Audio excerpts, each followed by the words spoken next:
In today's video is going to be something different, and this video is about duplicate models or manufacturers doing the same model or class of locomotive, because in recent times, in the last 10 years, it's happened quite a lot. So I have a list in front of me, I'll read it out the best I can, and then I'll go through the pros and cons for my opinion.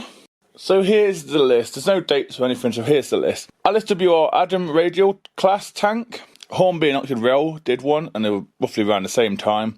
Then quite recently we have the 4 and 6 wheeled coaches from Hornby and Hattons. Then over November, over Worley weekend of 2023, we had the WD210 announced within days of each other by two manufacturers again, which is KR Models and Alice Clark Works. We also had the Newton Chamber Car Transporters, EFE/Bachmann and Helgen. Then the most famous one of these would have to be Terrier Gate, which featured on the James May train show that he did on BBC. And that is the London Brighton South Coast Railway Terrier, Hornby and Rails of Sheffield/Dapple. That's the most famous one on the list. We also had the Vix Ferry Vans, Rapido UK and Sonic Models. Another recent one here is the Liverpool and Manchester Railway Lion. We had this by two different manufacturers again. We had it by Rapido, and then we had it by Hornby. I think this is a 2010 one. We had the Great Western 1361 class. It's a little locomotive. And we had it by DJM, and then we had it by Helgen. Again, it's the same model. I'm not sure if this one counts, but I'll put it in anyway. The Class 24, we had the Bachmann version, and then we had the super detailed version by Sutton Loco Works. We also had, this is a Pacific locomotive, we had the Flying Scotsman, the A3 Flying Scotsman. Hornby have done many versions and they keep retooling it every so often. And then lately we've had Trix do a HO version. It's a lot more than the Hornby one. But again, why do, I know the HO is for a different market than 00, but they're still running the same track. And then we come to some older tooled versions, I believe. So we have the B1 again. Mainline and Bachmann did it first, and then later on Hornby did it and retooled it to a higher standard. The A4, I believe Wren did one. I think Hornby, Bachmann, and then Dapple did the Black Label one, which is like superb.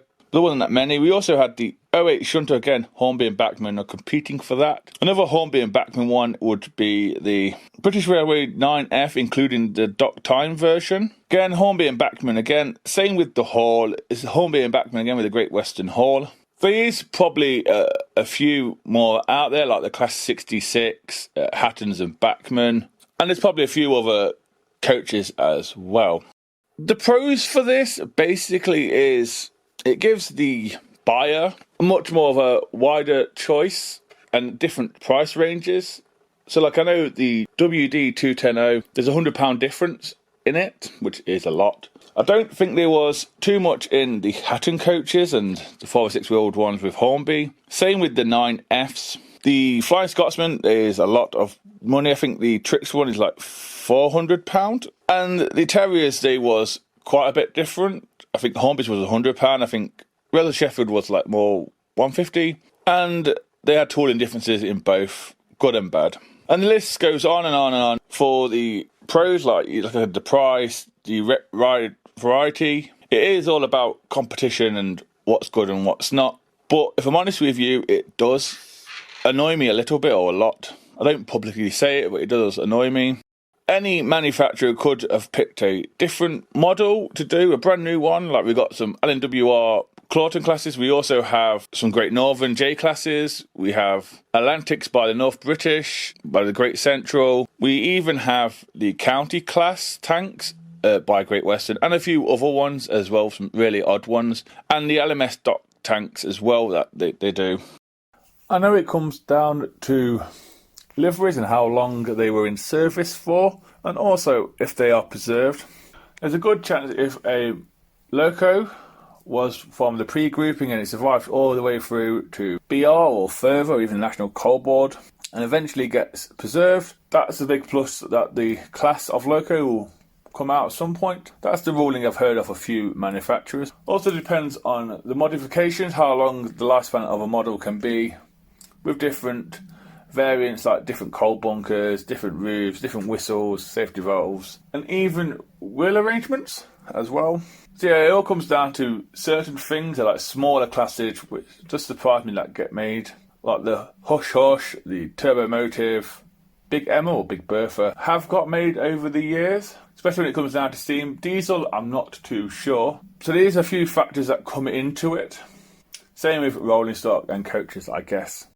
There is a few others that are crying out for a retool, if I'm honest with you, and I'm only going to name the ones that I'm sure about, which is the J39 that Bachmann used to do. That's crying out for a retool. The Saint class is definitely crying out for a retool. Now we have a preserved model.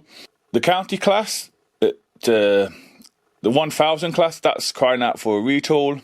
I know Acura Scale have announced they're doing the panniers again. In my opinion, do they need doing again to modern standards? That's the issue. The standards have moved so far, people expect manufacturers to up the game each time. And honestly, I don't think sometimes it needs it. And with manufacturers doing the same model as each other, it also affects their profit. Because normally first to the market is the one that sells well, because people ain't going to wait around for the other one to arrive. I know with the Terriers it was like a 2-year wait after Hornby got theirs out. Hornby's was a little rush, but no issues with it. I don't mind the holes in the cab side for detail part. I didn't mind that, honestly. It did the job. It ran perfectly. The Depple one, in my opinion, had issues from people I've spoken to.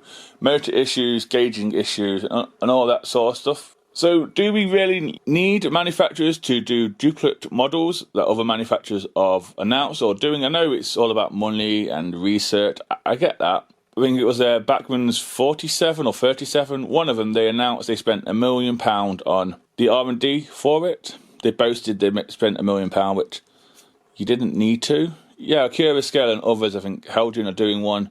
Just release it. If you're going to release it and have done. Don't boast you spent £1 million. That's why the price is a little bit high.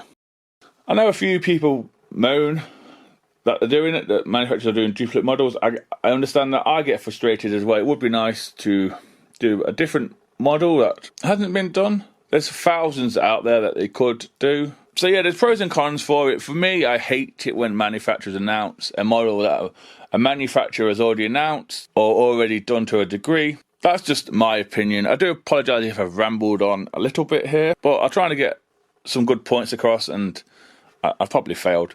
But anyway, that's my take on manufacturers doing duplicate models of each other's. Hopefully I'll see you in the next video, so please take care and goodbye.